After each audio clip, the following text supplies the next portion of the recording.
नमस्कार। आप सभी का आज के सत्संग में स्वागत है। सत्संग में हम आध्यात्मिक विषयों पर बात करते हैं। तो यदि किसी का कोई प्रश्न है तो वो लिख करके भेज सकते हैं या अनम्यूट करके अपनी बात रख सकते हैं। कुछ प्रश्न थे, वहीं से शुरुआत करते हैं।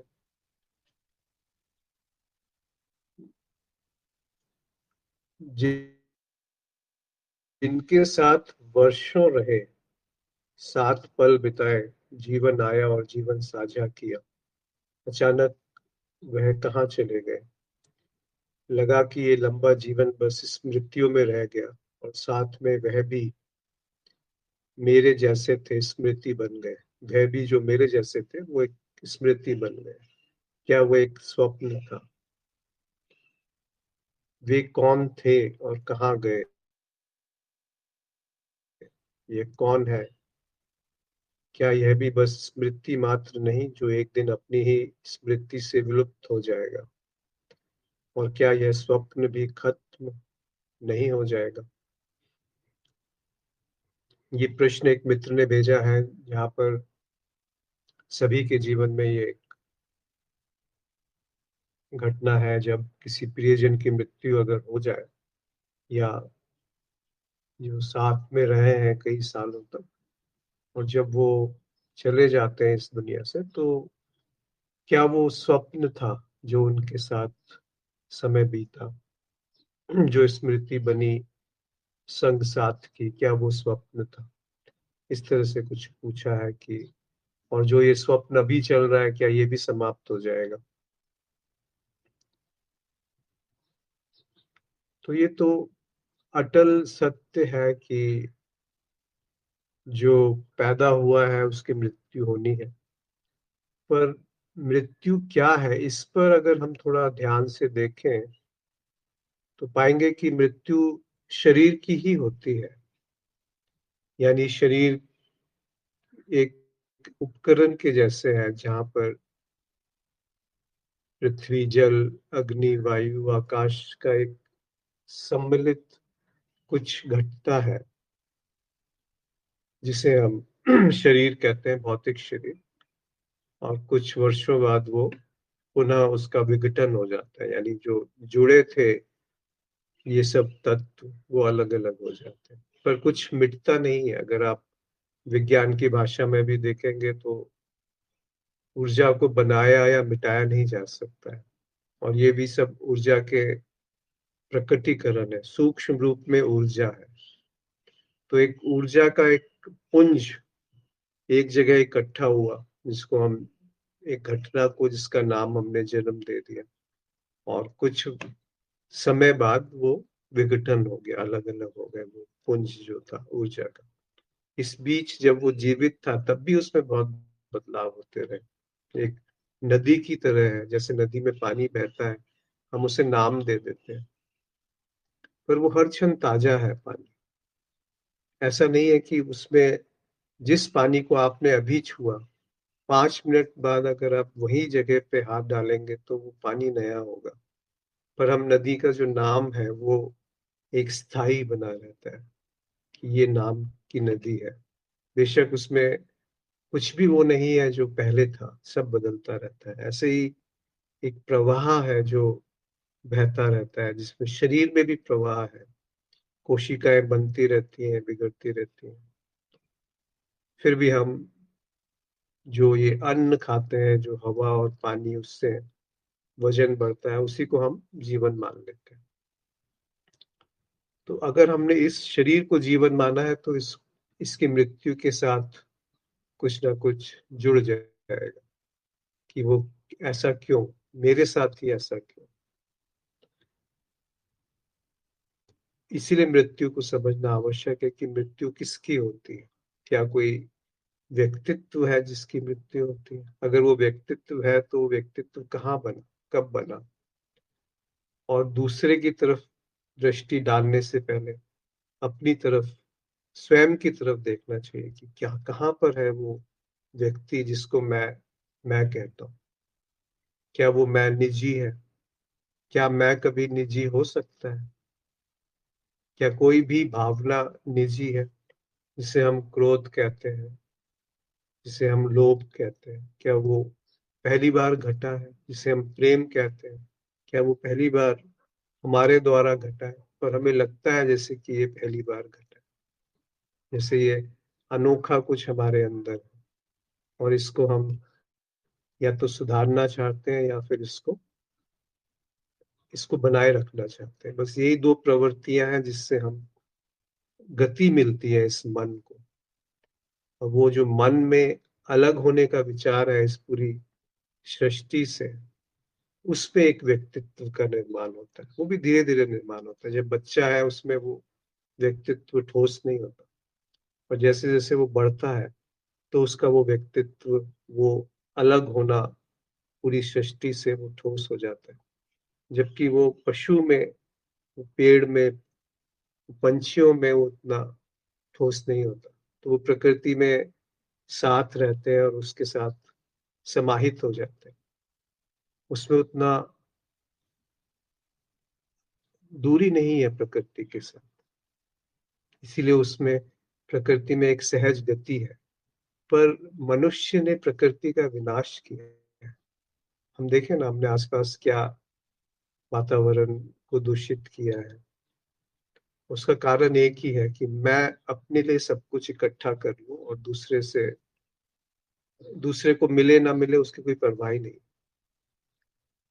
तो ये जो व्यक्तित्व बनता है, क्या इसका विसर्जन उस समय हो सकता है जब, जिसे हम जीवंतता कहते हैं?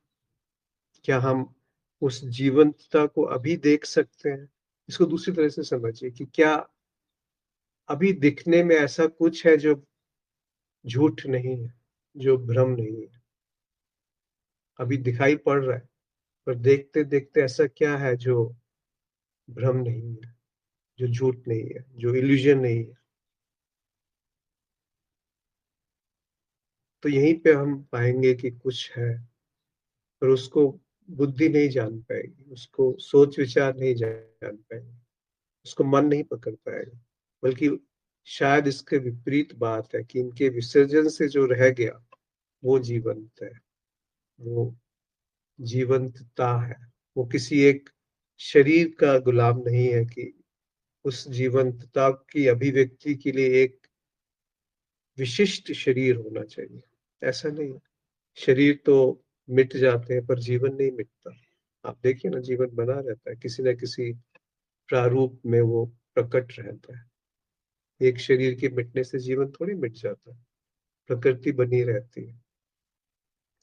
इस तरह से हम देखेंगे तो हमारा जो आक्रोश है, जो हमारा शोक है, वो नहीं इकट्ठा होगा, क्योंकि वो जिसमें जहां पर वो इकट्ठा हो रहा है, वो स्थान, वो धरातल ही प्रश्न चिन्ह में है। वो धरातल ही एक सम्मोहन है, एक झूठ है। इस तरह से पाएंगे आप, अगर हो सकता है ये जो इस तरह के दुख जीवन में आते हैं, वो दुख को देखने की दृष्टि बदल जाए।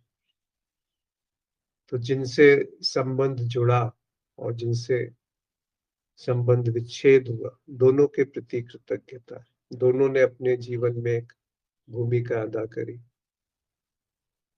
और वो संबंध कुछ समय रहा और बाद में समाप्त हो गया। इसको आप एक और तरीके से देखेंगे तो यदि हम किसी को अपना कहते हैं तो बहुत सारे लोग पराये हो जाते हैं। वो तो फिर नैसर्गिक बात नहीं होगी, वो तो जो निसर्ग का जो संबंध है वो नहीं हुआ। ये जो मैं है ये कोई निजी नहीं है, इसी तरह से होश भी निजी नहीं, कोई व्यक्तिगत मैं नहीं होता। एक साधारण सामान्य मैं जो सब में प्रकाशित है, वैसा ही मैं इस शरीर में के माध्यम से प्रकाशित है। और इस शरीर के विलय होते ही उतनी दूर जाने की भी जरूरत नहीं है। स्वप्न में ये मैं बिल्कुल अलग तरीके से प्रकाशित होता है। सुषुप्ति में फिर अलग उसका रूप बदल जाता है। जागृत में भी अलग अलग समय में उसका रूप बदलता रहता है। तो कैसे हम कह पाएंगे कि ये मैं एक यूनिक है, एक बिल्कुल विशिष्ट बात है, ऐसा तो कुछ दिखता नहीं है। तो जो यहाँ पे घटेगा वो पूरी मनुष्य जाति का एक प्रभाव है, और जो यहाँ घट रहा है उससे पूरा चेतना प्रभावित होती है। तो दोनों एक दूसरे पे निर्भर है, उसमें व्यक्तिगत जैसा कुछ नहीं। इसको खुद देखिए, जांचिए, परखिए। ऐसा नहीं है कि ये बात सच है, हो सकता है ये बात झूठ हो, पर अगर जांचने परखने में ये बात में कुछ तथ्य दिखता है तो फिर वो जीवन में उतरना ही उसकी सत्यापन है कि ये दिखते दिखते वो वहां पे प्रकट हो गया, उतर गया, समाहित हो गया, जीवन का एक हिस्सा बन गया। अन्यथा वो एक कल्पना, एक विचार के रूप में घर कर जाता है, अपना स्थान बना लेता है, जो कि बहुत खतरनाक बात है। जब सत्ता एक ही है तो फिर रज्जू और सर्प कहाँ से आ जाते हैं? जैसे समुंदर एक ही है पर उसमें लहरें, उसमें बुलबुले, उसमें सब कुछ है, वैसे ही जो तथ्य है उस तथ्य के साथ भ्रम भी उसमें पैदा है। पर साथ ही मनुष्य में ही ये संभावना है कि वो एक भ्रम को भ्रम की तरह देख सकता है कि ये बात सत्य नहीं है, असत्य है। और उस असत्य के दिखने मात्र से ही जो तथ्य है वो वहां पे पाया जाएगा।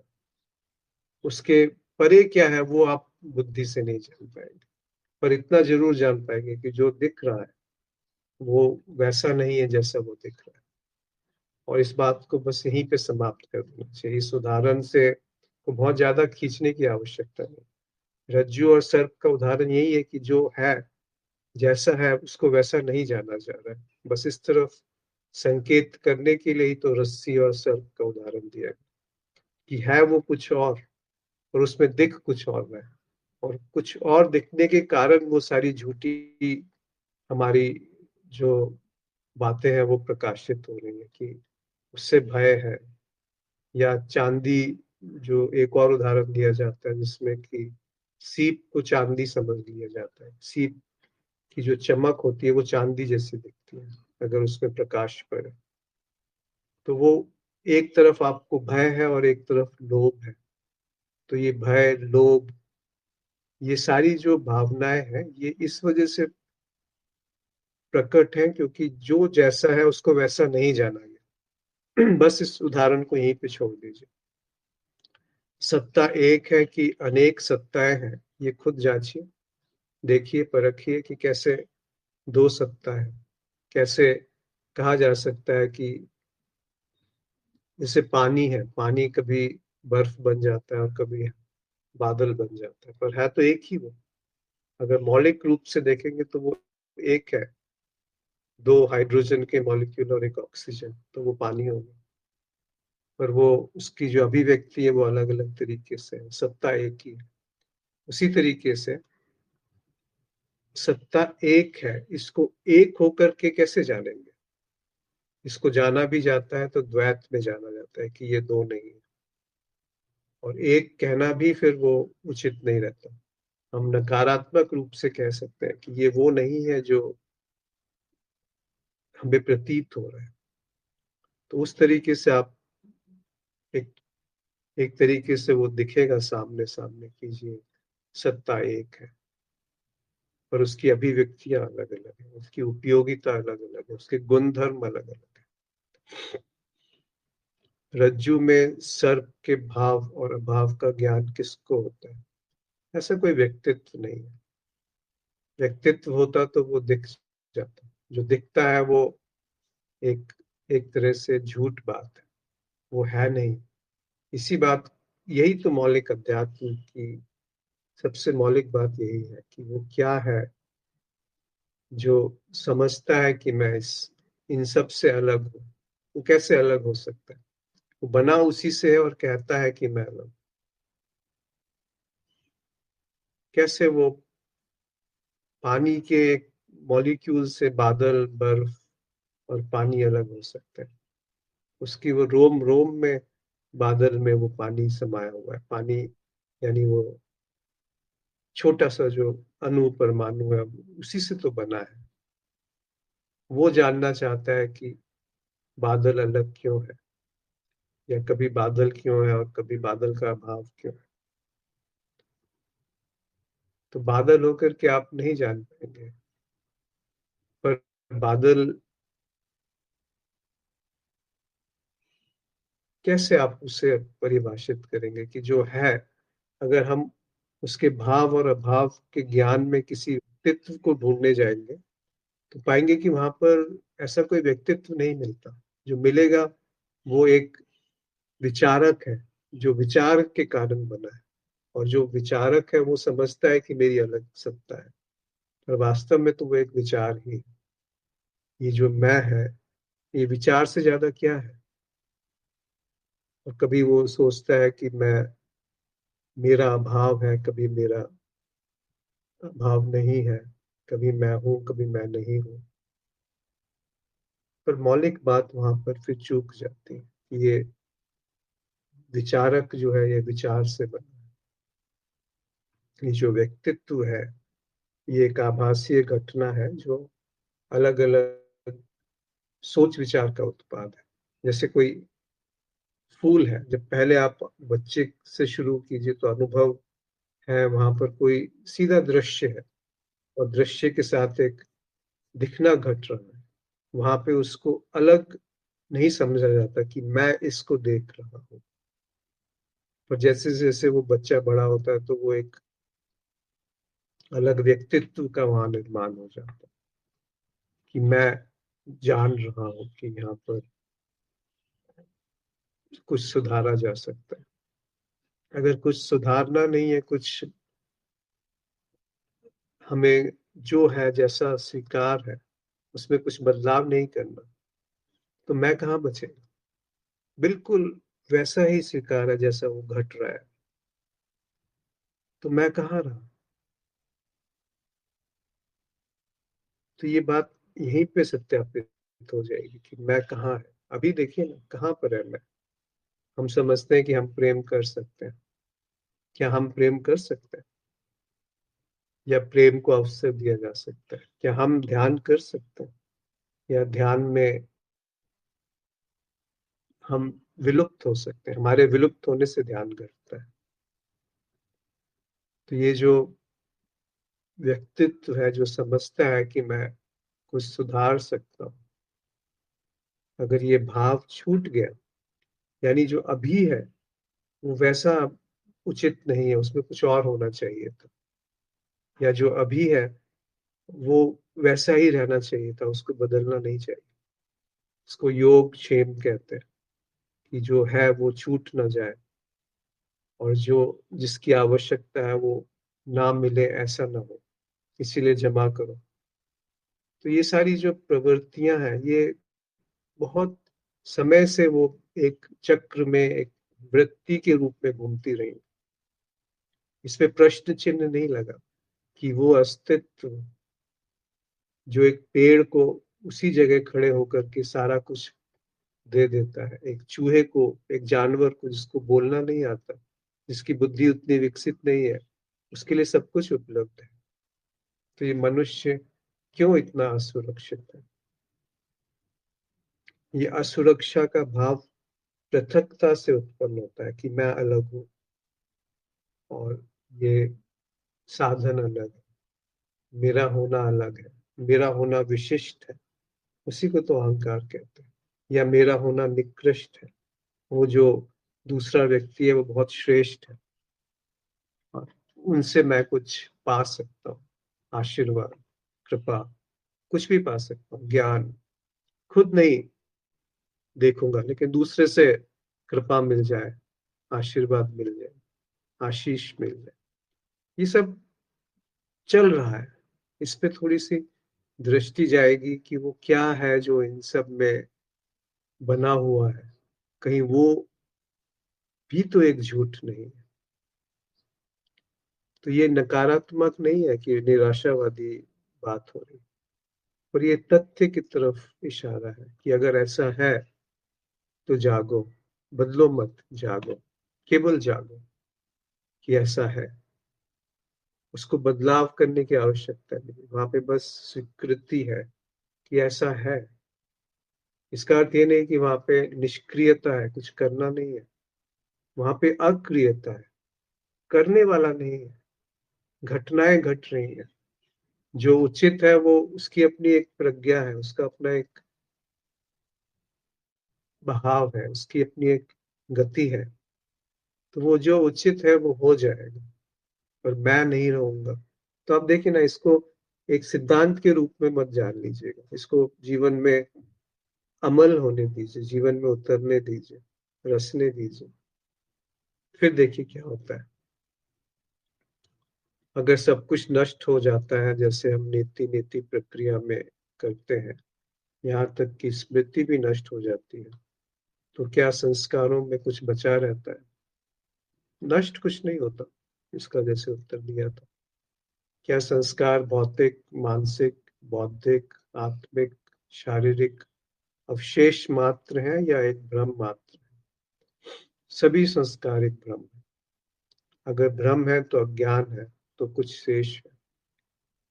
वह कहाँ बचा रह गया जो दिख नहीं रहा है, जो कल्पना में है? ऐसा कोई धरातल नहीं है। अगर हम उस धरातल की तरफ दृष्टि मोड़े कि किस धरातल पे ये विचार उठते हैं, तो वो धरातल ही सरकने लगेगा। वो मन का जो धरातल है जिस पे ये सब नाटक चलता है, वो मन का धरातल ही झूठ है।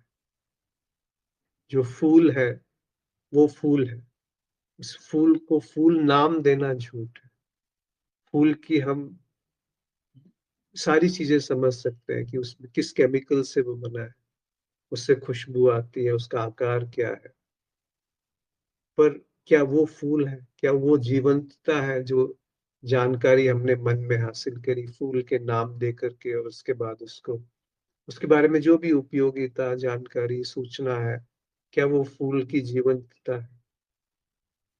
ऐसे ही ये जो शरीर है, इसमें जो जीवंतता है वो सूचना नहीं है, वो मन नहीं है।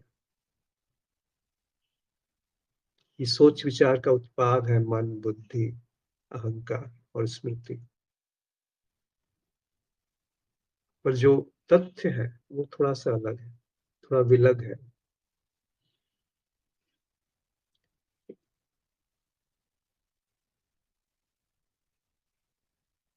इस बात का निराकरण करें कि संस्कारों का अवशेष ही ना रहे।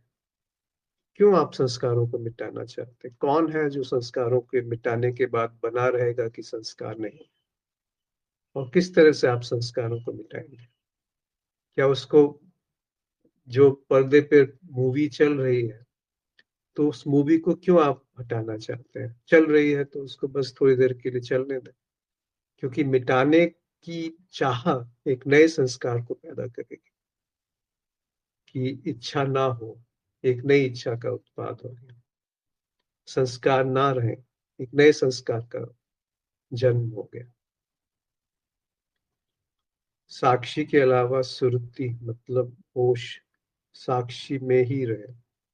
ये भी तो एक नई बात आ गई कि कौन है जो साक्षी को जान सकता है और साक्षी में बना रह सकता है। उसको तो साक्षी से विलग होना पड़ेगा, पृथक होना पड़ेगा। तो कैसे वो रहेगा उससे अलग होकर जो वो खुद है? तो एक भ्रम पैदा होता है कि सागर की जो लहर है वो कहती है कि मैं दूसरी लहर से अलग हूँ, या वो लहर कहती है कि मैं सागर की गहराई जानना चाहती हूँ, या वो लहर कहती है कि मैं पानी बनना चाहती हूँ और मुझे पानी होने का एहसास होना चाहिए। कैसे संभव है? ऐसे ही मैं साक्षी भाव में बना रहूं, ये कैसे संभव है? मैं हूं तो साक्षी कहाँ है? कैसे आप कह सकते हैं कि मैं बनकर के साक्षी को जान रहा हूँ या साक्षी भाव को जान रहा हूँ कि वो क्या है? कबीर साहब कहते हैं कि जब मैं हूं तो हरि नाही, अब हरि है तो मैं नाही। कि जो शीश है उस शीश को काट करके रख दो, फिर उस घर में प्रवेश करो जिसका नाम ध्यान है, या प्रेम है, या साक्षी है, या सुरति है। उससे पहले नहीं हो सकता, संभव ही नहीं। उसका दिख जाना ही उसका विसर्जन है। ऐसा नहीं कि दिखने के बाद कुछ करके हम उसको विसर्जित कर पाएंगे। फिर तो वो अहंकार और पुष्ट हो गया और बलवान हो गया कि देखो मैं कितना बड़ा ध्यानी हूँ, ज्ञानी हूँ, भक्त हूँ। कितनी देर मेरे अंदर साक्षी भाव जैसी चीज बनी रहती है, या मैं साधना करूंगा अब साक्षी भाव में रहने की। क्या वो संभव है? कौन करेगा साधना? कौन जान रहा है कि वो साक्षी भाव में था? वो तो फिर उससे भी उत्तम हो गया जो ये जान पाया कि मैं साक्षी भाव में था। कहीं बात इतनी सी तो नहीं कि जो समझ रहा है कि मुझसे साक्षी या साक्षी भाव अलग है, वही झूठ है। तो उससे क्या हुआ? उससे ये हुआ कि जो अलग अपने आप को समझ रहा था वो विसर्जित हो गया। उसके विसर्जित होने से क्या पाया गया? उसकी उसकी बात करना ही बेमानी है कि वो साक्षी है, या आत्मा है, या चेतना है, या साक्षी भाव है, या ब्रह्म है, या अस्तित्व है, या शून्य है, या पूर्ण है, आत्मा है कि अनात्मा है, ध्यान है कि प्रेम है। वो सब कैसे आप उसको वर्णित करेंगे, या उसका वर्णन कैसे आप करेंगे? आपको होना पड़ेगा उसका वर्णन करने के लिए, और आपके होने से उसका वर्णन झूठ हो जाए।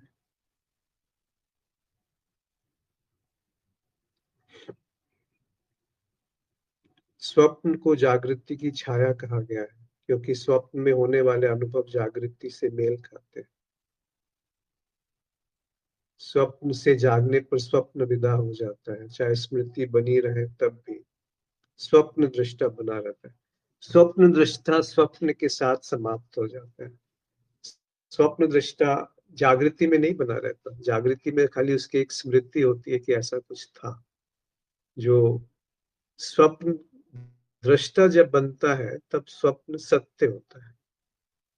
ऐसा नहीं हो सकता कि स्वप्न दृष्टा है और स्वप्न की वस्तुएं दोनों एक साथ जानी जा रही है। यानी कि स्वप्न दृष्टा भी विसर्जित हो जाएगा यदि हम जाग गए तो स्वप्न वस्तुओं के साथ, क्योंकि दोनों की जो सामग्री है, जो मूल बात है, वो एक ही।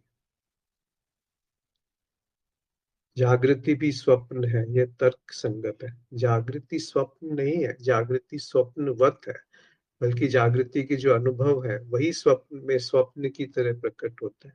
क्योंकि जागृति में बहुत सारे सोच विचार, अनसुलझी बातें, चिंताएं, इच्छाएं, भ्रम कि ये सच है, ये झूठ है, ये अच्छा है, ये बुरा है, मुझे यहाँ जाना है, मुझे वहां पहुंचना है, ये सब अनसुलझी हुई जो बातें हैं, ये स्वप्न के रूप में प्रकट होती है।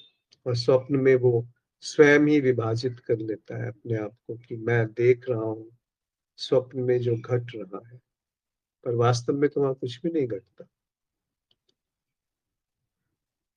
किंतु जागृति स्वप्न है ये जानकर भी उससे तादात्म्य में नहीं टूटता, क्योंकि तादात्म्य में तोड़ करके आप बने रहना चाहते हैं, इसलिए तादात्म्य में नहीं टूटता। क्या एक योगी के लिए यह सहज हो जाता है? योगी योग से भिन्न नहीं है। योगी अगर बना है तो योग कहाँ घटा? ध्यानी अगर बना है तो ध्यान कहाँ घटा?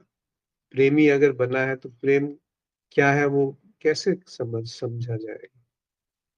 उसी तरह से होश यदि बना है, होश में होने वाला यदि बना है तो होश नहीं घट सकता,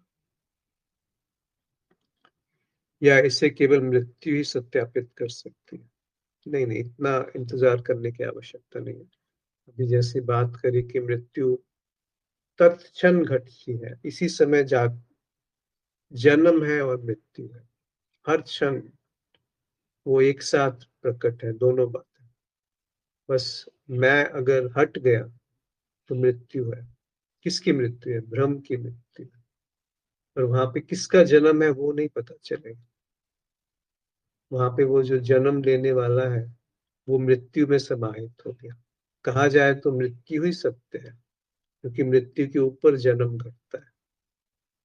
थोड़ी देर के लिए तो हम इस पृथ्वी पे रहते हैं, 60 70 80 साल, फिर लाखों अरबों साल से पृथ्वी बनी हुई है, या आकाश गंगा बनी हुई है। उसमें क्या औचित्य है समय के हिसाब से? अरबों साल से में 50 साल 60 साल का क्या औचित्य है? और आकाश गंगा एक कण के माफिक है पूरे ब्रह्मांड में। उस आकाश गंगा में पृथ्वी का क्या औचित्य है? और उस पृथ्वी में एक व्यक्ति का क्या औचित्य है जो शरीर में अपने आप को स्वयं समझ रहा है? तो इस तरह से देखिए ना, तो मृत्यु जो है वो अभी घटी हुई है, उस पे ये जीवन का खेल चल रहा है। इसीलिए तो महादेव को मृत्यु का देव कहा गया। विनाश, विनाश पे सृजन चल रहा है। सृजन और विनाश एक साथ चल रहे हैं। दोनों एक दूसरे के आधार है, एक दूसरे के पूरक है। एक से दूसरा जुदा नहीं है, अलग नहीं है। साक्षी भाव किसकी अवस्था है? यदि व्यक्ति कहे कि मेरी चेतना नहीं थी, इसका क्या तात्पर्य है? क्या जीव चेतन हो सकता है? फिर वही बात आ गई जो शायद पहले बात कह चुके हैं, कि साक्षी भाव किसी की अवस्था नहीं होती, बल्कि साक्षी भाव कोई अवस्था नहीं होती।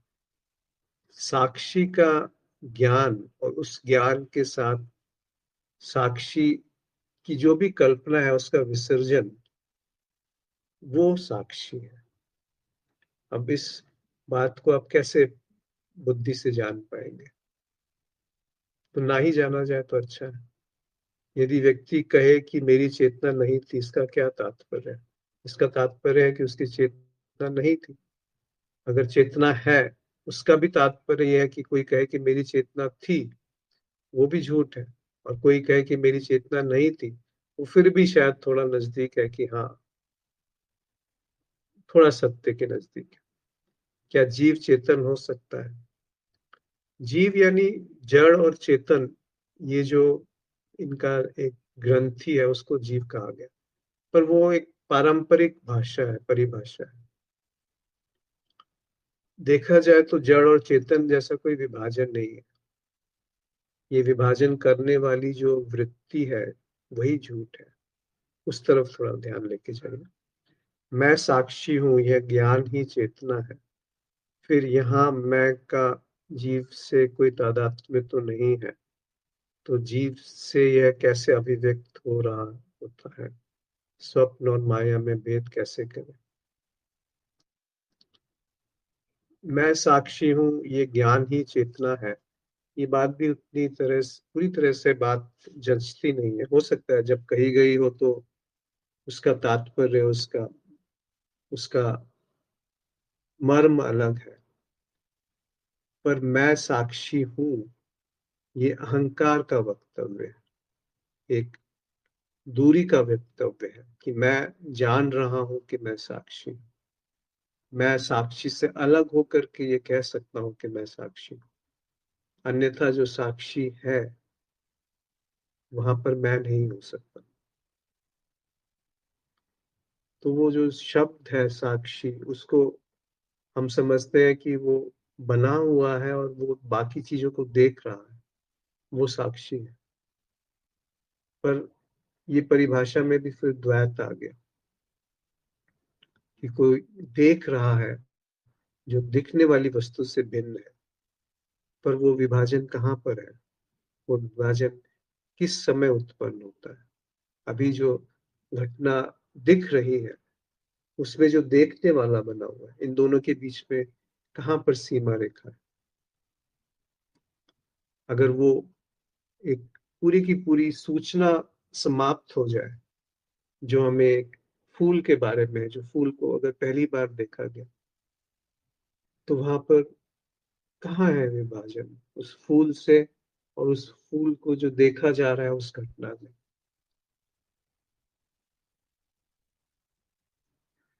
वो दिखना जो है, वो साक्षी है, जहाँ पर मैं नहीं हूँ, पर वो है। मेरा अभाव है और उसका भाव है।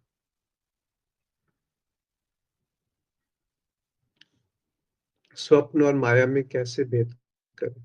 मत करिए, दोनों एक जैसी हैं।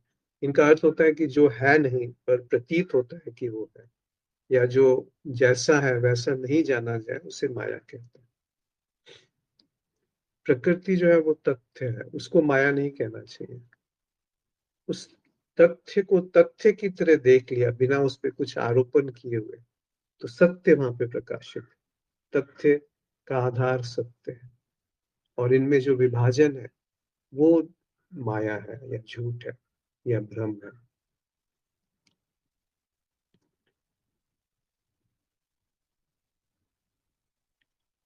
आज रात में माधुरी जी का प्रश्न पढ़कर सोच विचार करते करते स्वप्न में चला गया। बाद में अपने स्वरूप को देखता हूँ, लेकिन जागृत आभास हो रहा था। स्वयं से ही पूछ रहा था कि अपने स्वरूप के दर्शन कैसे हो।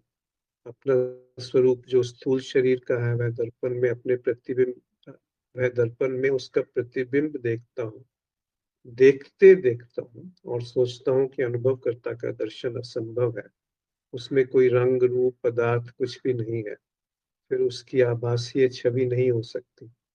वह केवल मेरे स्थूल शरीर की ही छवि है, जो स्वप्न और जागृत अवस्था में देखता हूँ।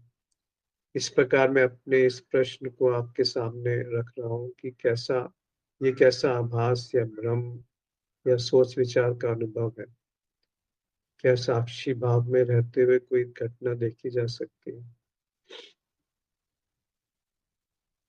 जो भी अनुभव आपने बयान किया वो एक वही अनुभव नहीं, सारे अनुभव तभी संभव है जब एक अनुभव करता उनसे पृथक बना हो। इसका अर्थ ये नहीं कि अनुभव होना बंद हो जाएंगे जब ये सूचना, ये जानकारी, ये प्रत्यक्ष अंतर्दृष्टि बन गई कि जो देखने वाला है वो दिखने वाले से भिन्न नहीं है, तो अनुभव बंद हो जाएंगे, ऐसा नहीं है। जैसे आपने पूछा क्या साक्षी भाव में रहते हुए कोई घटना देखी जा सकती है? घटना तो देखी जाएगी, पर वहां कोई देखने वाला नहीं होगा, पहली बात। और उसकी एक कल्पना नहीं होगी कि ये करने से ऐसा होगा। एक भविष्य का निर्माण नहीं होगा, एक समय का निर्माण नहीं होगा, एक योगक्षेम का निर्माण नहीं होगा कि ये ऐसा ही बना रहे या भविष्य में कुछ मुझे मिल जाए जो अभी नहीं है। एक अभाव का निर्माण नहीं होगा, एक पृथक दृष्टि का निर्माण नहीं होगा। दर्शन होगा, पर दर्शन को करने वाला नहीं होगा। वही बात फिर से दोबारा रखते हैं कि अभी दिखने में ऐसा क्या है जो भ्रम नहीं है, जो झूठ नहीं है? अब कहाँ रहे, कहाँ रहा मैं? अगर अभी कुछ बदलाव करने की चेष्टा नहीं है तो कहाँ रहा मैं, कहाँ टिका मैं? तो वो थोड़ा सा अलग बात है। दीप्ति जी ने लिखा है कि जागृत, स्वप्न, सुषुप्ति और तुरीय में क्या भेद है? इसका आध्यात्मिकता में क्या महत्व है और कैसे यह साधक की प्रगति में सहायक है या बाधक है? बात तो बहुत सरल है कि तीन चीजें दिखती हैं हमेशा, तीन अवस्थाएं: जागृत, और जागृत से जब विस्मृति हो जाती है जागृत की, तो एक नई अवस्था प्रकट होती है जिसको हम स्वप्न कहते हैं। तो जागृत में जो दृष्टा है उसकी सारे जो आकलन है, जो सारी उसकी उसका आचरण है, व्यवहार है, वो बिल्कुल अलग है। उसमें थोड़ा स्थायित्व दिखता है।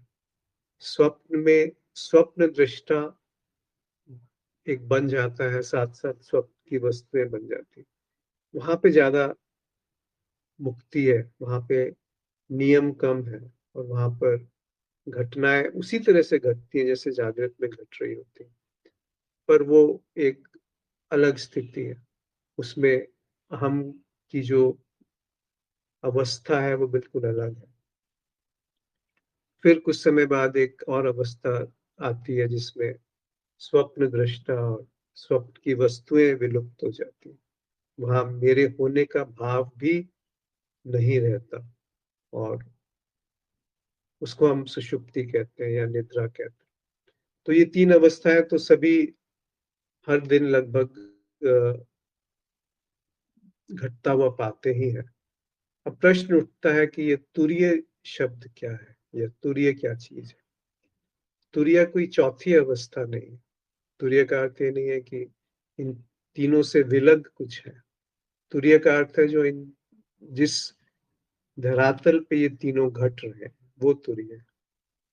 अब और भी एक और गहरे, थोड़ा सा उतरिए कि वो धरातल क्या है जिसपे ये तीनों अवस्थाएं घटती हुई सी प्रतीत होती हैं। क्या वो धरातल इन इन अवस्थाओं से भिन्न है? क्या वो धरातल इन अवस्थाओं से भिन्न होकर के इन अवस्थाओं को जान सकता है? तो आप पाएंगे कि ऐसा नहीं है। तो इन अवस्थाओं के को भ्रम रूप में देखना कि ये बातें सत्य नहीं है। अगर सत्य होती तो जागृति हमेशा बनी रहती, स्वप्न ना बनता। और स्वप्न बन सत्य होता तो सुषुप्ति ना आती। सुषुप्ति सत्य होती तो जागृत नहीं हो पाता। हम सुषुप्ति से जागृत होने के लिए क्या करते हैं, और जागृत से स्वप्न में जाने के लिए हम क्या करते हैं, स्वप्न से सुषुप्ति में जाने के लिए हम क्या कर सकते हैं। देखेंगे कुछ आपके हाथ में नहीं। तो ये जो आप, जिसको मैं मैं कहता हूँ, वो क्या है? इन अवस्थाओं में वो अगर बदल रहा है तो वो सत्य कैसे हो? कौन सा वाला मैं सत्य है? वो जो जागृत में है, वो जो स्वप्न में है, या वो जो अभाव है सुषुप्ति में? तो तुरीय का महत्व आता है। तो तुरीय को दो तरीके से देख सकते हैं। तुरीय कोई अवस्था नहीं है, तुरीय कोई प्रक्रिया नहीं है, तुरीय कोई प्रयास नहीं है, तुरीय कोई ध्यान नहीं है, पर वो जो है, पर वो तथ्य के रूप में आप उसे देखिए कि वो तथ्य है तुरीय। और तुरीय के तथ्य होने पे ही वहां पर सत्य प्रकट है। उसका प्रयास, उसकी साधना एक भ्रम पैदा कर सकती है, एक कल्पना पैदा कर सकती है, एक सिद्धांत पैदा कर सकती है कि मैं तीनों अवस्थाओं को एक साथ देख रहा हूं तो मैं तुरीय में। इसको इसको दूसरी तरह से देखिए कि अगर मैं हूं तो तुरीय नहीं, क्योंकि मैं इन तीनों अवस्थाओं में बनता है। इन तीनों अवस्थाओं में जो एक कॉमन सूत्र है, एक जो सब जगह पाया जाता है, वो है मैं। सुषुप्ति में भी मैं का अभाव को जाना जा रहा है मैं के रूप में, तो वहां पर भी मैं है। स्वप्न में भी मैं है, और जागृत में भी मैं है। इस मैं की तरफ यदि दृष्टि घूम गई कि ये सोच विचार का उत्पाद है, तो रह गया जो वो तुरीय है, क्योंकि वो उसका आधार है जिसपे ये तीनों अवस्थाएं घटती हैं और विसर्जित हो जाती है। घटना और विसर्जन एक साथ हो सकता है, हो रहा है। अभी भी हम जागृत अवस्था में स्वप्न की तरह कुछ काम करते रहते हैं, या बेहोश रहते हैं सुषुप्ति की तरह। स्वप्न में भी जागृत का कुछ अंश है और कुछ सुषुप्ति का अंश है। सुषुप्ति में भी जागृत और स्वप्न समाये रहते हैं। सुषुप्ति में मतलब एक बीज के रूप में समाये। तो सब एक दूसरे से गुथे पुथे हैं। उसमें से जागृत अवस्था सबसे ज्यादा उपयोगी है, जहां पर थोड़ा स्थायित्व है, जहां पर थोड़ा सा संभावना है कि उस तरफ दृष्टि जा सके कि ये कौन है जो जागा हुआ है, ये कौन है जो समझता है कि मैं जाना हूँ? ये कौन है जो जानना चाहता है कि तुर्य क्या है? उस तरफ यदि दृष्टि घूमेगी तो आप पाएंगे कि ये जो कौन है ये अलग नहीं है उससे जो इस अन्वेषण को करने की सामग्री है। उस सामग्री से वो बनता है जो कहता है कि मैं अन्वेषण कर रहा हूँ। उस सामग्री को अलग कर दीजिए तो कहाँ पर है वो करने वाला जो अन्वेषण करने बैठा है, जो तुरीय को जानने बैठा है। तो ये जागृत अवस्था में सबसे आसान है इस तरफ दृष्टि का घूम जाना, जहां पर मैं नहीं पाया जाता। फिर ये जो स्थिति है मैं के अभाव की, ये सब सपने में और सुषुप्ति में भी दिख सकती है। पर उसको वहां तक मत खींचिए, फिर वो एक नई नई साधना बन जाएगी। उस तरफ मत जाइए। बस जागृति में देख लिया और उसको छोड़ दिया। वो एक साधना न बन पाए। बस वो सुना गया और वो छूट गया, वो देखा गया और गिर गया। उसका कोई कॉन्सेप्ट नहीं बने, कोई सिद्धांत ना बन पाए। नहीं तो वो मन इतना प्रगाढ़ है, इतना शक्तिशाली है कि वो उस सिद्धांत को सत्य की तरह देखने लगे। शायद मैं अपनी बात कह पाया। और कोई मित्र कुछ कहना चाहते हैं, अपनी बात रखना चाहते हैं?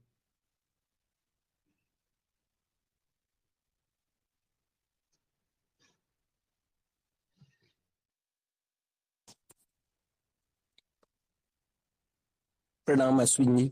आवाज आ रही है अश्विन जी? हाँ जी, आ रही। अश्विन जी, एक थोड़ा सा मैं हट करके एक सवाल, थोड़ी इवनिंग टाइम में मेरा एक डिस्कस हुआ था मेरे बेटों के साथ में। वो दोनों एमबीबीएस कर रहे हैं, मतलब एक विदेश में है और एक भोपाल में है। बात ये थी, ज्ञान से संबंधित ही बात थी, कि उनका कहना ये था कि आप जिस रास्ते पर चल रहे हैं अभी, आपका जो मार्गदर्शन कर रहा है वो आप गुरु रूप में एक्सेप्ट कर कर करके जो उन्होंने ब्लूप्रिंट दिया है, अगर आप की चेतना ज्यादा नहीं है, ज्ञान ज्यादा नहीं है, मान लो अज्ञान है आपके अंदर, तो गुरु की बात पर आपके अंदर का जो ज्ञान है वो एक मार्गदर्शन कर रहा है, लेकिन आप उनका सहारा जो लेकर कर करके चल रहे हो, ये हकीकत है कि वो उनके अंदर चेतना आपसे ज्यादा है और सही दिशा में है। ये आप ही जान सकते हो और परख में रख सकते हो। तो उनका कहना यह था कि जो ब्लूप्रिंट गुरु बनाता है उसमें भी ऊपर वाले का जो भी है, यहाँ कर्ता वाला तो दिखता नहीं है कोई, लेकिन उसके अंदर एक सक्षमता होती है और हर आदमी एक उसके पीछे उसको फॉलो करता है और करना भी चाहिए। अगर उसको वहां पर अपनी धरातल पर वो जी देख लेता है कि हाँ, वास्तव में ये बात पूरी सत्य घटनाओं पर एकदम स्पष्ट है, तो उससे बहुत आसान हो जाता है। जो जो दूरी है बहुत लंबी, वो बहुत ही शॉर्ट हो जाती है, छोटी हो जाती है। ये गुरु का बहुत बड़ा महत्व इसमें है, मार्गदर्शन का। और उसको पकड़ के ना रहना, मतलब अपना स्वयं का दृष्टिकोण उसमें ये देखना है, अपने ज्ञान जो भी हो गया है उससे, कि वास्तव में जो बात कही जा रही है क्या मैं उस पर सही दिशा में चल रहा हूं, और उसको पकड़ना नहीं है। मतलब केवल सब बंधनों से छूटना भी है, क्योंकि गुरु का काम छुड़ाना भी रहता है। वो केवल ये मात्र दिशा देना चाहता है कि आप जो है जिन बंधनों में जकड़े हुए हैं, जिन सोच विचारों में संलग्न हो, वो सभी चीजों को एक जिसको अपन होश और मतलब कहते हैं, मतलब जैसे साक्षी भाव या अनुभव करता है, तो वो तो अनुभव कर ही रहा है, इस बात का कोई इसमें वो नहीं है। मेरा मानना उनसे ये था कि क्योंकि वो भी सत्संगी हैं, चूंकि उनको टाइम नहीं मिल पाता होगा, तो मैंने ये बात रखी थी कि मैं इसमें हूँ। वो कह रहे थे आप बहुत बढ़िया, आपने अभी सोच लिया है, बहुत सी चीजों से आपने निर्बंधन हो गए हैं, लेकिन ये जो रास्ता है ये वैज्ञानिक इसमें दृष्टिकोण भी है, और ज्ञान की एक वो ऊंचाई है जहां तक एक आम आदमी या एक छोटा संत महात्मा के लिए बहुत ही दुर्लभ है, क्योंकि वो घूम रहा है, फिर रहा है इधर, कोई उसका मंथन करने का कोई प्लेटफॉर्म नहीं है, कोई उसके सामने उस पर काम करने का, जैसे आखिर आत्मोत्थान, आत्म प्राप्ति, मतलब वहां तक ही जाना उसका एक उद्देश्य कुछ इस तरीके का रहता है, सभी बंधनों से छुड़वा के एक निर्बंधन हो जाना, और उस चीज को समझ लेना अपनी उससे हो से कि मैं वास्तव में कुछ भी नहीं हूं, मेरे अंदर जो है वो अगर जहां पर मैं पकड़ कर करके रखा है और मान कर करके रखा है, वो सभी चीजें निराधार हैं, क्योंकि अगर जब तक हम उनको छोड़ेंगे नहीं तब तक वो आपको नहीं छोड़ेंगी। तो इन दोनों सभी चीजों से जो पकड़ने वाले पर है और उस पर आपकी नजर रहनी चाहिए।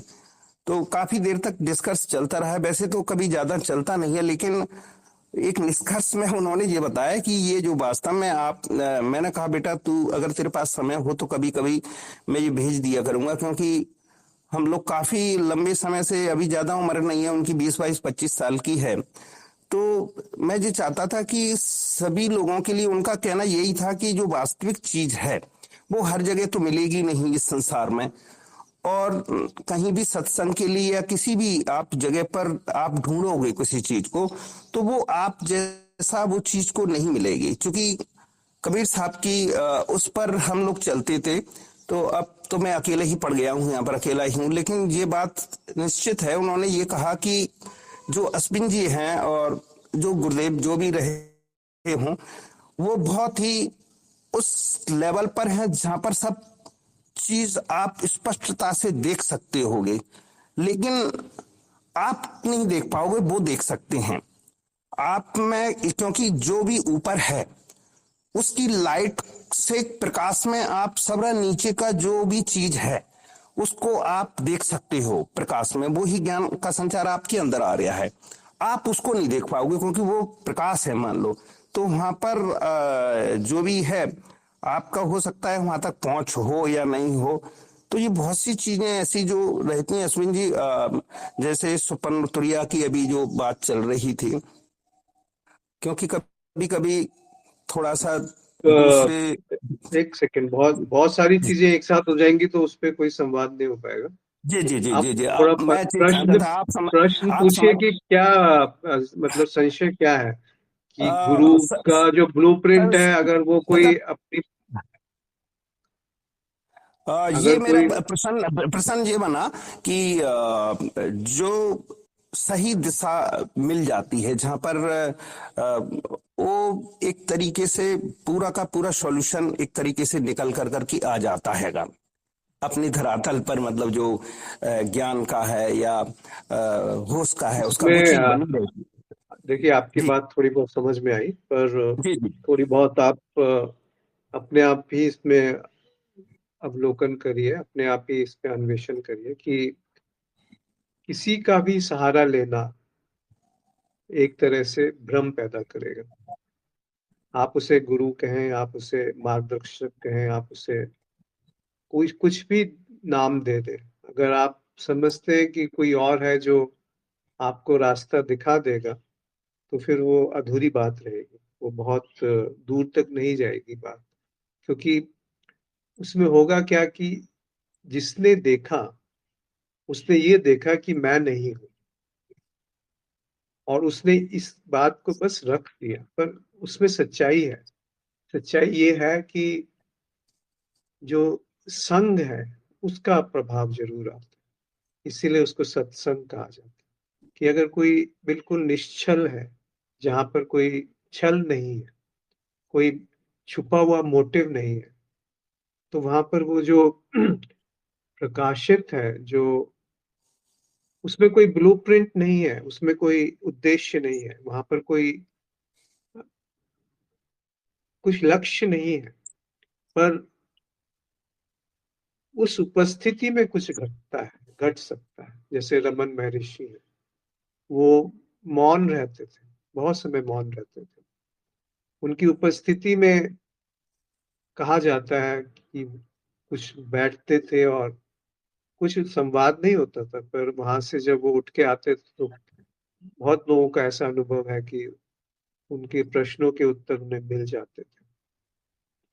तो वो एक उसकी जरूर एक अहमियत है, पर उसके सिवा साथ साथ चलने की अहमियत हो सकती है कि ऐसा नहीं कि कोई एक ऊंचे प्लेटफॉर्म पे है और एक नीचे प्लेटफॉर्म पे, कोई गुरु है कोई शिष्य है।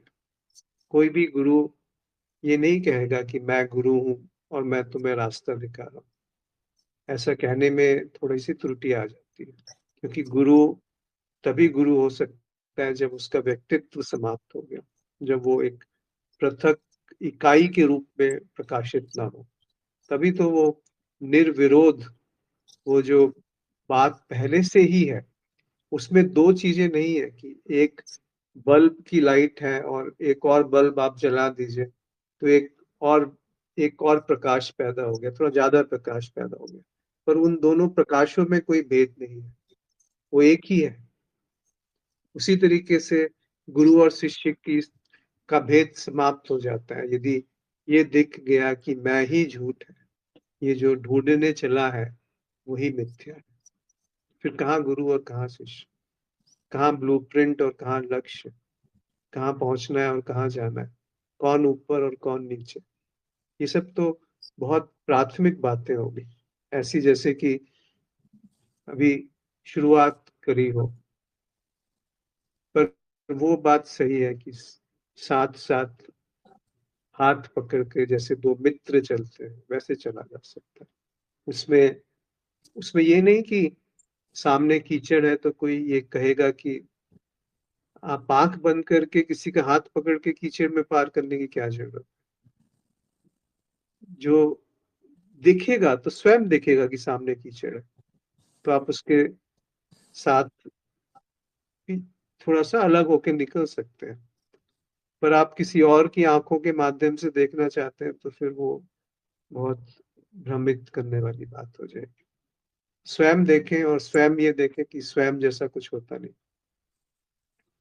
वो जो स्वयं कह करके अपने आप को बैठा लेता है कि मेरी सत्ता ठोस है, वही झूठ है। वो एक विचार का उत्पाद है, वो एक सोच विचार की प्रक्रिया है, वो बुद्धि का उत्पाद है। तो थोड़ा सा इस पे खुद मनन कीजिए और किसी और पे विश्वास मत करिए। चाहे वो यहाँ से जो कहा जा रहा है इस पे विश्वास करने की बिल्कुल आवश्यकता नहीं। हो सकता है मैं भ्रमित हूँ, हो सकता है मैं भ्रम में हूँ और उसको बांट रहा हूँ, तो आप भी भ्रम में आ जाएंगे।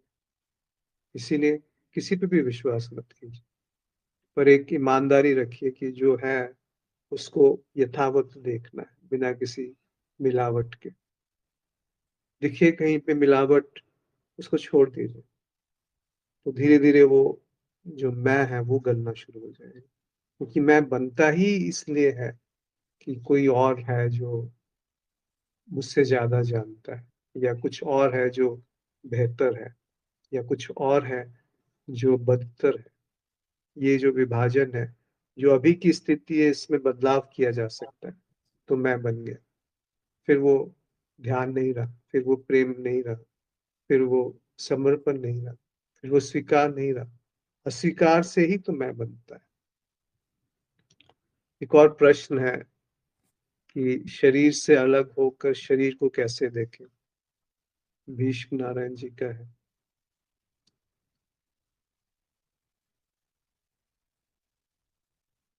क्यों देखना चाहते हैं आप शरीर से अलग होकर शरीर को?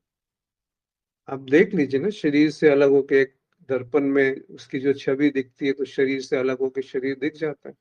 और कैसे देखेंगे आप शरीर को? कि स्वप्न में आप अलग हो गए और शरीर लेटा हुआ है, सोया हुआ है, ऐसा देखना चाहते हैं? उसके बारे में मुझे कोई जानकारी नहीं। उसकी क्या औचित्य है, क्या करना है उसको देख करके? क्या कर लोगे, क्या पाओगे, क्या ज्ञान मिल जाएगा उससे जो अभी जागृत अवस्था में ये देख करके नहीं दिख रहा कि जो शरीर है वही एक, उसके बारे में जो भी जाना जाएगा वो झूठ है। क्या ये बात दिखती है? तो शरीर को शरीर से अलग होकर के जो जाना जाएगा वो सच कैसे होगी? शरीर को शरीर में रहते हुए जो जाना जाता है वो शरीर की बात नहीं है। शरीर को शरीर शब्द देना ही झूठ है। तो शरीर को शरीर से अलग देखना सत्य कैसे हो जाएगा? और कोई मित्र कुछ कहना चाहते हैं? प्रणाम अश्विन जी। जी नमस्कार। जी, मैं ये प्रश्न इसलिए किया था कि ये शरीर की क्रियाओं को का होना, जबकि शरीर से क्रियाएं स्वतः होती हैं, मैं करता नहीं हूँ। तो लेकिन इस फंसते आदमी कब है, जब क्रियाओं को जब मानने लगते हैं कि ये क्रियाएं मेरे द्वारा हो रही हैं, मैं इनको अपना कर्ता मान लेता हूँ। तो जब तक शरीर को अपने से अलग न देख पाए कि मैं अलग हूँ, शरीर अलग है, तब तक उन कर्ताओं से कर्तापन कैसे हटेगा?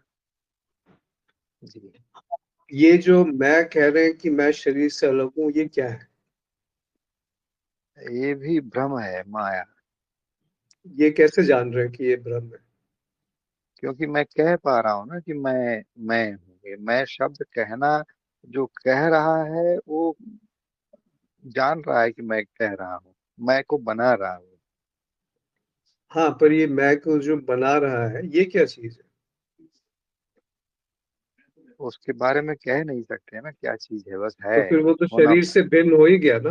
तो उसमें किस चीज की और आप अपेक्षा करते हैं कि शरीर को शरीर से भिन्न होकर देखा जाए? देखिए, शरीर को जब आप हम कहते हैं कि शरीर को एक तरीके से तटस्थ होके देखें कि शरीर मैं नहीं हूं, पर ये क्या है जो कह रहा है कि मैं शरीर नहीं हूं? ये खुद झूठ है। ये जो कह रहा है कि मैं शरीर नहीं हूं, शरीर तो फिर भी एक प्राकृतिक घटना है जहां पर कुछ है। पर उस कुछ है को हम जैसे ही शरीर कहते हैं तो वो झूठ आ जाता है, वहां पे झूठ का आरोपण हो जाता है। वहां से उसका नामकरण हो जाता है। उस नामकरण से उसकी एक छवि के साथ जुड़ जाता है। ये दोनों चीजें एक साथ जुड़ जाती हैं, छवि और नाम। और इससे पूरा का पूरा संसार निर्मित हो जाता है। तो शरीर को शरीर से अलग होकर के नहीं देखा जा सकता। शरीर को शरीर होकर के भी एक तरीके से नहीं देखा जा सकता, क्योंकि शरीर को शरीर होकर के कैसे आप जानेंगे? तो इसीलिए ये विडंबना आती है कि वो दिखना क्या है जहाँ पे नामकरण नहीं है, जहाँ पे छवियां नहीं है। तो वहां पे फिर जो है वो तथ्य है। तथ्य की सूचना तथ्य नहीं है। एक वृक्ष को वृक्ष कहना वृक्ष नहीं है। वृक्ष जो जीवंत वृक्ष नहीं है, जो उसकी छवि या उसका नाम है। अगर छवि और नाम को धो दें तो शरीर में कोई अवरोध नहीं होगा।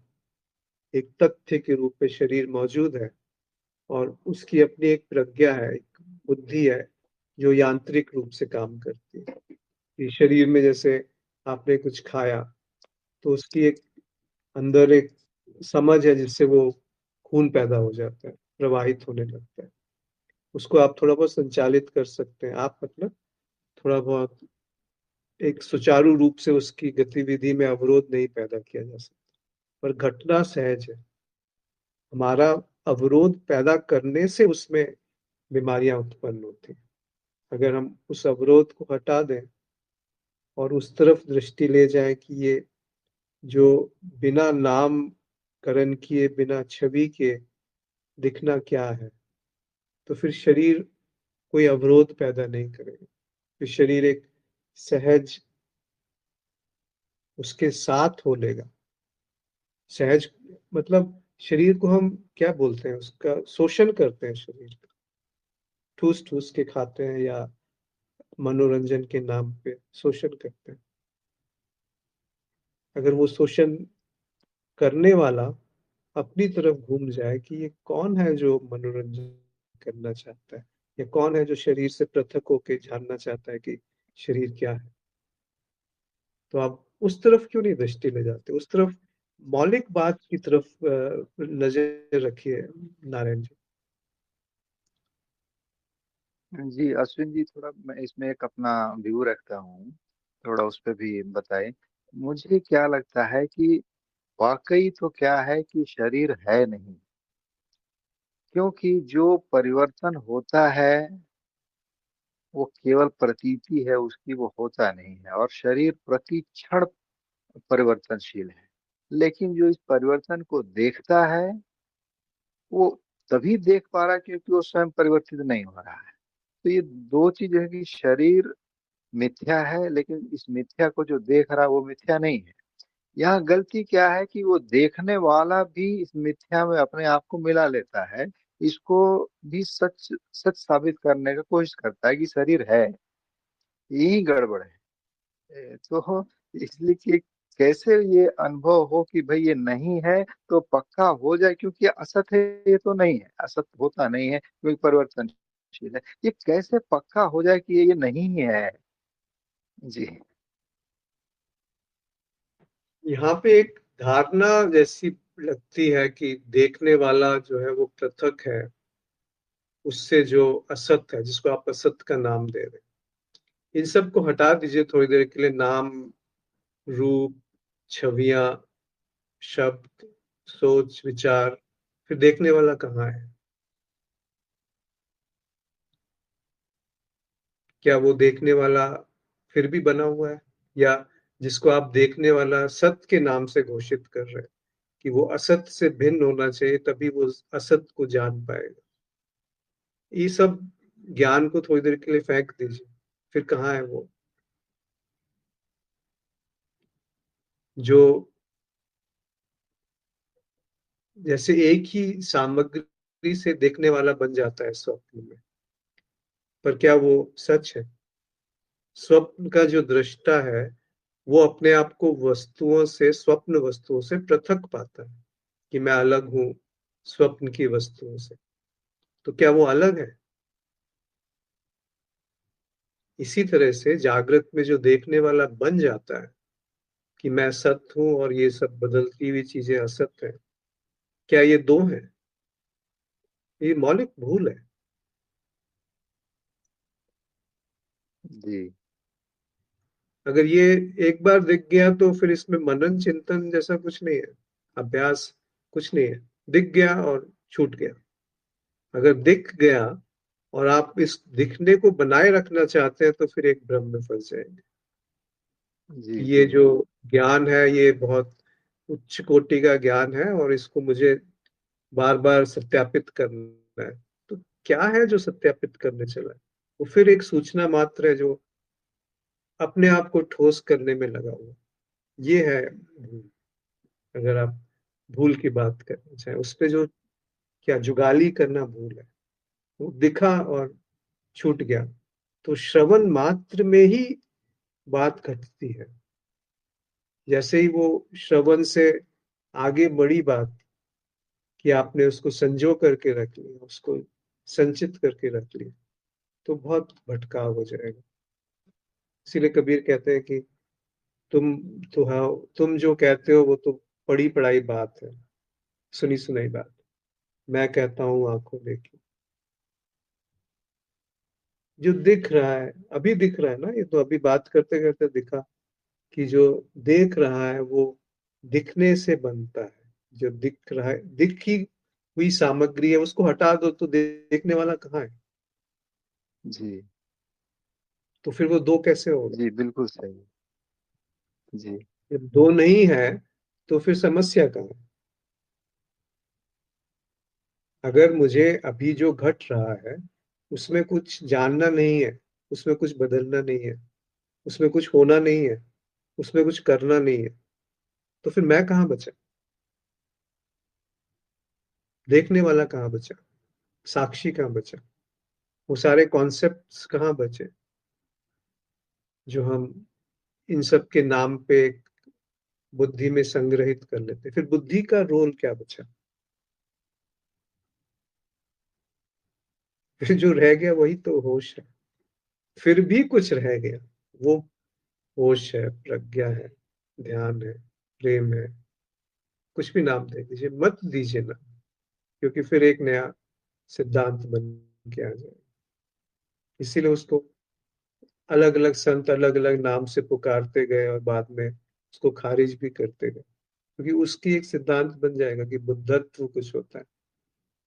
बुद्ध ने शायद ये कहा था कि यदि कहीं मैं मिल जाऊं तो मेरा गला काट देना। यानी उनकी शिक्षाएं जो है, उनके ऊपर हमने एक धर्म को निर्धारित कर दिया, धर्म का निर्माण कर लिया। बुद्ध क्या है वो नहीं देखा। क्या बुद्ध व्यक्ति है? क्या बुद्ध कोई घटना है? क्या बुद्ध किसी समय में या किसी स्थान में या कोई निजी बात है? क्या होश कोई निजी बात है? क्या मैं का होना कोई निजी बात है? मैं का होना तो पूरी हर एक व्यक्ति में मैं वैसे ही काम करता है जैसे मुझ में कर रहा है, जैसे आप में कर रहा है। जैसे भय एक पशु में काम करता है, वैसे एक इंसान में काम करता है। सामग्री अलग अलग, पर मौलिक बात एक ही। इसी तरह से मैं का दिखना और उसका विसर्जित होना, ये युगपत घटना है, एक साथ घटते हैं, अलग अलग नहीं घटते। ठीक है नारायण जी। जी जी एक और जी अश्विन जी, अब जैसे आप कुछ कह रहे हैं मैं सुन रहा हूँ, या मैं कह रहा हूँ आप सुन रहे, ये क्या चीज है? यही तो भ्रम है कि आप बन के सुन रहे हैं और आप ये समझ के सुन रहे हैं कि मैं कह रहा हूँ। अगर ये कहने वाला और सुनने वाला अलग नहीं है, वास्तव में अलग नहीं है, कहाँ पे है अलग? अलगाव है तो भ्रम है, और अलगाव नहीं है तो प्रेम है, होश है, ध्यान है, साक्षी है। पर अगर मैं साक्षी बन करके ये देख रहा हूं कि कोई कह रहा है उस बात में सत्यता है कि वो झूठ है, तो फिर बात बेमानी हो जाएगी, फिर बात बेकार जी हो जाएगी। फिर तो फिर कुछ सुना ही नहीं। सुनना ऐसा कि सुनने वाला ना रहे, जी कि जी कहने वाला ना रहे, फिर कहाँ भेद है? जी अगर कहने वाले में कहने वाला नहीं है और सुनने वाले में सुनने वाला नहीं है, तो कौन सा भेद रहा?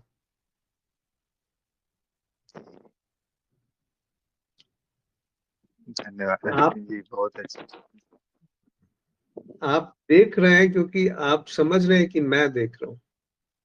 मैं यदि ये कहते हुए ये बना हुआ है कि मैं कह रहा हूं, तो फिर वो बात दूर तक नहीं जाएगी। दूर तक क्या, वो भटकाव पैदा कर देगी।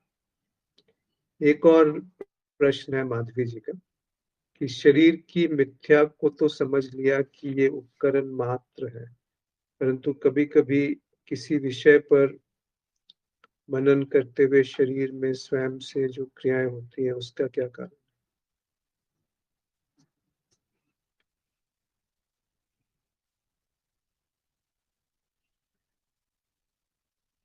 कोई कारण नहीं है माधवी जी। जैसे भोजन किया और शरीर में एक क्रिया हुई कि वो भोजन परिवर्तित होकर के खून बन गया, और खून नसों में घूमते घूमते जो उसमें पौष्टिक चीजें हैं वो दोबारा से शरीर में मिल गई। इसका क्या कारण है? वो जो सूर्य चमक रहा है, कहीं पे धूप और कहीं छाया है, उसका क्या कारण है? तो ये पूरी प्रकृति अकारण है। उस अकारण प्रकृति में वो जो कारण ढूंढता है, वो झूठ है। ये जो होना मात्र है, ये अकारण है। ये जो होने का अभाव है, ये अकारण है। ये जो स्वप्न का बनना है, वो अकारण है। इस स्वप्न से सुषुप्ति में जाना अकारण है, सुषुप्ति से जागृत में आना अकारण है, फिर जागृत से स्वप्न में जाना अकारण है। तो ये पूरी सृष्टि अकारण है। ये जो कारण प्रभाव है, बहुत सीमित, बहुत ही सीमित दायरे में काम कर सकता है। उसकी उपयोगिता है कारण प्रभाव की व्यवहारिकता में, शरीर को भोजन कराने में, कुछ सुख सुविधाएं अर्जित करने में। पर ये सब अगर अर्जित हो गया, आपके पास कोई इमीडिएट खतरा नहीं है कि अभी मेरे शरीर को नाश होने वाला है, कोई खतरा नहीं। आप घर में बैठे हो, अभी छत है, खाने के लिए आप भोजन, पेट भरा हुआ है। अब क्या? अब किस कारण को ढूंढोगे? वो कौन है जो कारण को ढूंढ रहा है? क्या कारण मिलेगा उसको? अगर एक कारण मिलेगा तो उसके पीछे एक और कारण होगा, उसके पीछे एक और कारण होगा, अनगिनत कारण होंगे एक एक घटना के पीछे। कौन से कारण पे आप मोहर लगाओगे कि ये ऐसा है? अनगिनत कारण है, और एक घटना के अनगिनत प्रभाव है। तो कौन सा आप उसको जोड़ोगे कि इस कारण की वजह से ये प्रभाव हुआ? अनगिनत प्रभाव। अगर सूरज ही नहीं होता तो धरती नहीं होती, धरती नहीं होती तो जीवन नहीं होता, जीवन नहीं होता तो जो हम बात कर रहे हैं वो संभव नहीं था। तो कारण सूरज हो गया। मतलब कुछ अंत नहीं है। वो जो कारण प्रभाव की सीधी रेखा में बुद्धि चलती है, वो झूठ है। माधवी जी ने लिखा है, क्रियाओं से अभिप्राय है स्वयं से प्राणायाम का होना, बिना प्रयास के होता है कैसा? क्या यह अशुद्धि का घोतक हो सकता है? अच्छा, आप किसी और संदर्भ में बात कर रहे थे। तो ये जो स्वयं से प्राणायाम का होना है, ये एक यौगिक क्रिया है, और उसके बारे में मैंने पहले थोड़ा बहुत किया था, पर बहुत ज्यादा उसमें गहराई से नहीं जाना। तो शायद जब सांस की गति इतनी धीमी हो जाती है प्राणायाम करते करते कि वो अंदर वाली सांस और बाहर वाली सांस एक में मिल जाती, तो वो एक स्थिति है। या प्राणायाम करने वाला कोई नहीं बन रहता, लेकिन प्राणायाम सहज चलता है अभ्यास के साथ। तो बेहतर होगा किसी आप योग के जो गुरु हैं या शिक्षक हैं उनके पास जाके ये बातें स्पष्ट करें। मुझे तो इतना पता है कि जो प्राणायाम करने चला है, यदि वो बना है तो एक भ्रम बना ही रहेगा।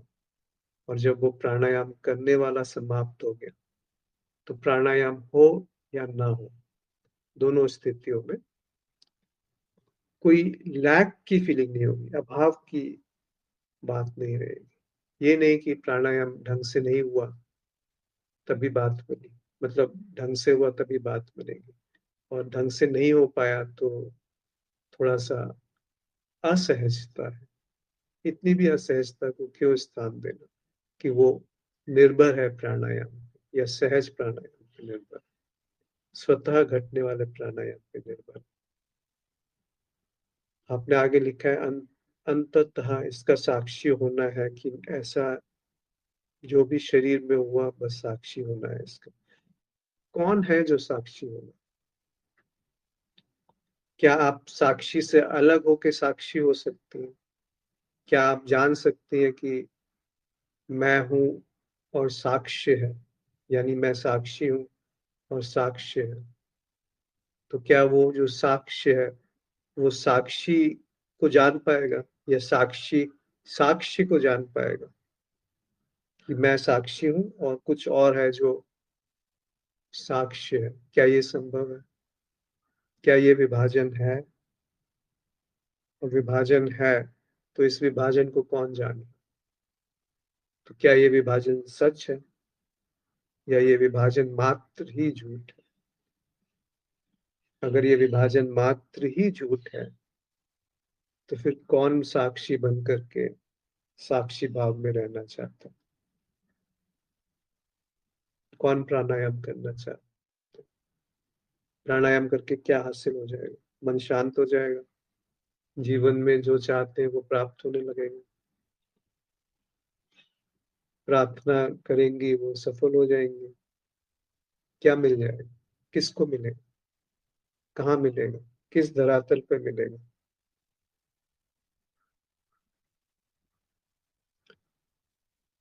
जी, मेरा मतलब था कि इस शारीरिक क्रिया के बारे में समझना चाहिए या नहीं। आपकी मौज, अगर आपकी रुचि उस तरफ है तो जरूर समझिए, उसमें कुछ गलत नहीं है। ऐसा नहीं कहा जा रहा कि ये जो बात यहाँ कही गई ये उच्च है उससे जो आप कर रही हैं, या योग मार्ग में किया जा रहा है। खाली इसमें एक खतरा है, एक संभावना है कि वहां पे अहंकार और पुष्ट हो जाता है, अहंकार से विभाजन पुष्ट हो जाता है, और विभाजन से द्वैत दुख बना रहता है। कोई भी जो दुख है उसका आधार विभाजन है, द्वैत है, कि मैं अलग हूं उससे जिसको जाना जा रहा है। यही मौलिक द्वैत है, जो सबसे मूल द्वैत है वो ये है कि मैं साक्षी हूं और कुछ है जो साक्ष्य है, जो साक्षी नहीं है। मैं सत्य हूं और कुछ है जो असत्य है। मैं शरीर से भिन्न हूं और शरीर कुछ और है। ये जो बात है ना, ये बात ही झूठ है कि मैं शरीर से भिन्न हूं। कैसे शरीर के बिना इस विचार का पोषण होगा जो कह रहा है कि मैं शरीर से भिन्न हूं? शरीर किससे बना है? अन्न से बना है। अन्न से मन प्रभावित होता है, तो अन्न से ये विचार बना है, जो एक प्रकृति का हिस्सा है, और प्रकृति का हिस्सा अपने आप को प्रकृति से पृथक घोषित कर रहा है। क्या ये मौलिक भूल नहीं है?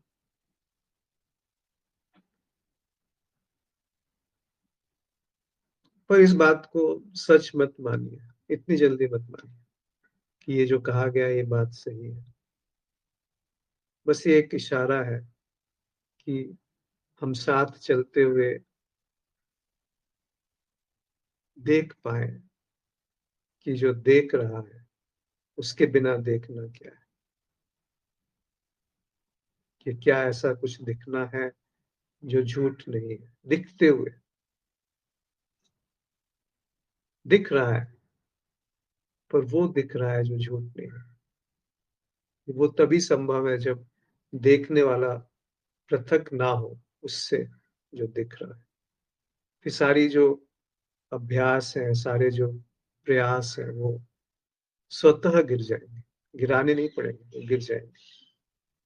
शालिनी ने एक और प्रश्न लिखा है कि क्या मन आते ही द्वैत हो जाता है या मन द्वैत बनाता है? मन यानी मैं। हाँ, मन द्वैत में ही काम करता है। अगर द्वैत नहीं है तो मन नहीं है, और मन नहीं है तो द्वैत नहीं है। दोनों एक ही चीज को कहने के दो हिस्से हैं, एक ही सिक्के के दो पहलू हैं। कि मन है तो वो केवल द्वैत में काम कर पाएगा। मन यानी क्या, उसको थोड़ा समझिए।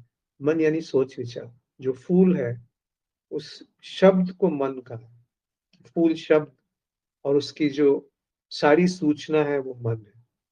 तो फूल को जानने वाला फूल से भिन्न हो गया, तो मन के आते ही पृथक हो गया फूल से। और जब मन नहीं है तो फूल, और जो फूल को जान रहा है बिना उसकी किसी नामकरण के, बिना उसको सही या गलत ठहराए, बिना उसको अच्छा या बुरा कहे, बिना उसकी स्तुति और निंदा के, बिना उसके आकर्षण या विकर्षण के, वो क्या है? वो फूल से भिन्न नहीं। तो फूल में जो जीवंतता है वो उस जीवंतता से भिन्न नहीं है जो उसको देख रहा है। वहां द्वैत नहीं। शायद मैं अपनी बात रख पाया। तो आप सबका बहुत आभार आज जुड़ने के लिए।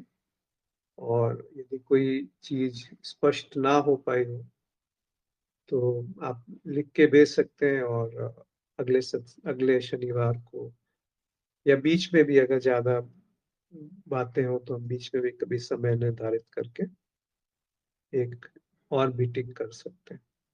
तो आप सबका बहुत आभार आज जुड़ने के लिए। नमस्कार।